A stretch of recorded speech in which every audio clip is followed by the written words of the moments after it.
അപ്പോൾ എൻ്റെ അച്ചീവ്മെന്റ് എൻ്റെ കുഞ്ഞുങ്ങൾക്കും കൂടെ ഉള്ള ഒരു നാളെ അവർക്ക് പറയണം എൻ്റെ അമ്മ ഞങ്ങളെ വെച്ചിട്ട് ഇതൊക്കെ നേടിയിട്ടുണ്ടെന്ന്. എൻ്റെ കൂടെ കുറച്ചെങ്കിലും കഷ്ടപ്പെടുന്ന എൻ്റെ 2 കുഞ്ഞുങ്ങളാണ്. കാരണം രണ്ടാമത്തെ കുട്ടി പാല് കൊടുക്കുന്ന സമയത്ത് മോൾക്കൊരു 1.5 വയസ്സുള്ളപ്പോഴാണ് ഞാൻ പഠിക്കാനായിട്ട് പോകുന്നത്. അതുവരെ തിരുവല്ലായിലെ ഗവൺമെന്റ് സ്കൂളിൽ ജോലി ചെയ്തിരുന്നു ടീച്ചറായി.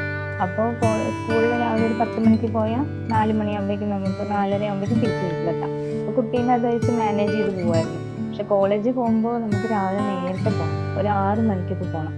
അപ്പോൾ തിരിച്ചെത്തുന്നത് 5-5:30 ആവും. നമ്മൾ ചിലപ്പോൾ വീട്ടിൽ നിന്ന് ഇറങ്ങാൻ നിൽക്കുന്ന സമയത്തായിരിക്കും കുഞ്ഞ് കരയുന്നുണ്ടാവും. അപ്പം അതൊക്കെ നമുക്ക് ആലോചിക്കുമ്പോൾ നമ്മുടെ കുഞ്ഞുങ്ങൾ നമുക്ക് വേണ്ടി നല്ലോണം ബുദ്ധിമുട്ടിയിട്ടുണ്ട്. മോനൊക്കെ ചിലപ്പോൾ ഞാൻ കോളേജിൽ നിന്ന് പരീക്ഷ കഴിഞ്ഞ് വരുമ്പോഴായിരിക്കും മോൻ ചെവിവേദനയാണ് അമ്മയെന്ന് വെച്ച് കരയുണ്ടാവുക.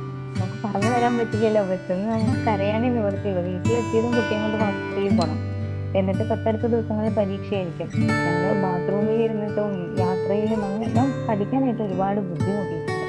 എനിക്ക് നിർബന്ധമായിരുന്നു ഏറ്റവും നല്ല മാർക്ക്, മാക്സിമം മാർക്ക് എനിക്ക് വാങ്ങണം. കാരണം എൻ്റെ കുഞ്ഞുങ്ങൾ എൻ്റെ ഒപ്പം ബുദ്ധിമുട്ടുന്നുണ്ട്, എൻ്റെ കൂടെ എനിക്ക് വേണ്ടി അവർ നിൽക്കുന്നുണ്ട്.